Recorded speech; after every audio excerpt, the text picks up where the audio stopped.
ప్రభునందు ప్రియులారా, మీ అందరికీ ప్రభు అయిన యేసుక్రీస్తు నామమున శుభములు. చెడు పరిస్థితులు, మంచి ఫలితాలు. జైలులో ఉండటం ఆహ్లాదకరమైన విషయం ఏమీ కాదు, కానీ అది కొన్నిసార్లు మంచి ఫలితాలనిచ్చింది. ఈ అనుభవం ద్వారా మారిన కొందరు వ్యక్తులను నేను ఎరుగుదును. అపోస్తలుడైన పౌలు ఫిలిప్పీలకు రాసిన పత్రిక 1వ అధ్యాయము 12వ వచనంలో, సహోదరులారా, నాకు సంభవించినవి సువార్త మరి ఎక్కువగా ప్రబలమగుటకే సమకూడెనని మీరు తెలుసుకొనగోరుచున్నాను అంటాడు. అనగా తనకు వచ్చిన కష్టాలు సువార్త వ్యాప్తి కొరకు వచ్చాయనే విషయాన్ని తెలుసుకోవాలని అపోస్తలుడైన పౌలు ఫిలిప్పీ సంఘాన్ని కోరుతూ ఉన్నాడు. అందుకని అపోస్తలుడైన పౌలు తనకు కలిగిన శ్రమలను బట్టి కృతజ్ఞతాస్తుతులు చెల్లించాడు.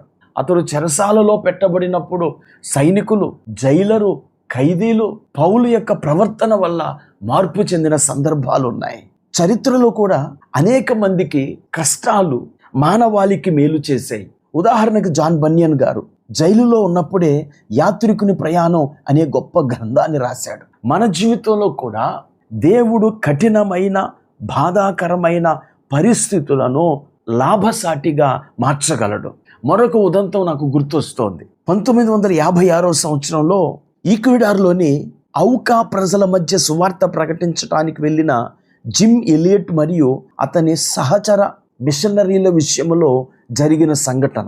జిమ్ ఎలియట్ మరియు అతని 4 సహచరులను ఔకా ఇండియన్లు ఎంతో దారుణంగా చంపారు. వారి ఆత్మార్పణము ద్వారా పరిచర్య ఆగిపోలేదు సరికదా, ఎంతో మంది యవ్వనస్తులు వారి యొక్క ప్రాణత్యాగాన్ని ఆదర్శంగా చేసుకొని ఆ ఔకా ప్రజల మధ్య సేవ చేయటానికై సమర్పించుకోవటానికి కారణమైనది. ఈ మాటలు వింటున్న ప్రియ స్నేహితుడా, సోదరి, నిన్ను చుట్టుముట్టిన కష్టాలను బట్టి నిరాశ, నిస్పృహలకు లోను కావద్దు.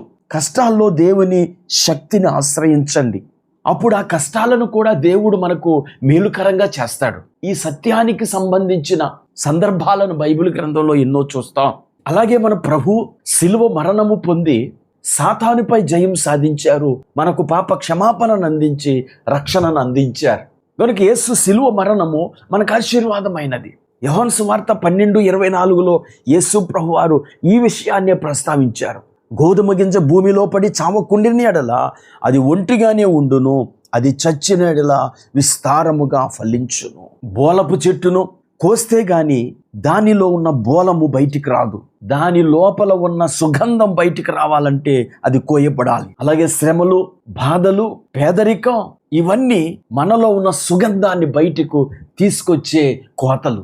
ఈ మాటలు వింటున్న ప్రియ స్నేహితుడా, సోదరి, నీవు అనుభవిస్తున్న బాధాకరమైన పరిస్థితులను దేవుడు ఆశీర్వాదకరంగా మార్చగలడు. మీ నలిగిన హృదయాన్ని దృఢపరచగలడు. నీకు బూడిదకు ప్రతిగా పూదండననిచ్చి, దుఃఖమునకు ప్రతిగా ఆనంద తైల్యాన్నిచ్చి, భారభరితమైన ఆత్మకు ప్రతిగా స్తుతి వస్త్రాన్ని ఇచ్చి నిన్ను ఆనందింపచేయగలడు. కనుక శ్రమలను బట్టి కృంగిపోక, శ్రమలను బట్టి సంతోషించి అతిశయించండి. అప్పుడు శ్రమల ద్వారా కలుగు మేలులు మిమ్ములను ముంచెత్తుతాయి. ప్రార్థన చేసుకుందాం. కృపా కనికరం కలిగిన మా తండ్రి, నీకు వందనాలు. శ్రమలు మాకు బాధాకరమని మేము అనుకుంటాం, కానీ ఆ శ్రమల ద్వారా సుగంధము వెదజల్లేలా మీరు మా పట్ల చేయగలరని నేటి వర్తమానం ద్వారా తెలియచేశారు. ఈ మాటలు వింటున్న ప్రతి ఒక్కరూ కూడా శ్రమలను బట్టి అతిశయిస్తూ, ఆ శ్రమలలో నిన్ను స్తుతిస్తూ ఆరాధించే భాగ్యం దయచేయమని యేసుక్రీస్తు నామమున ప్రార్థించి వేడుకుంటున్నాము. ఆమేన్.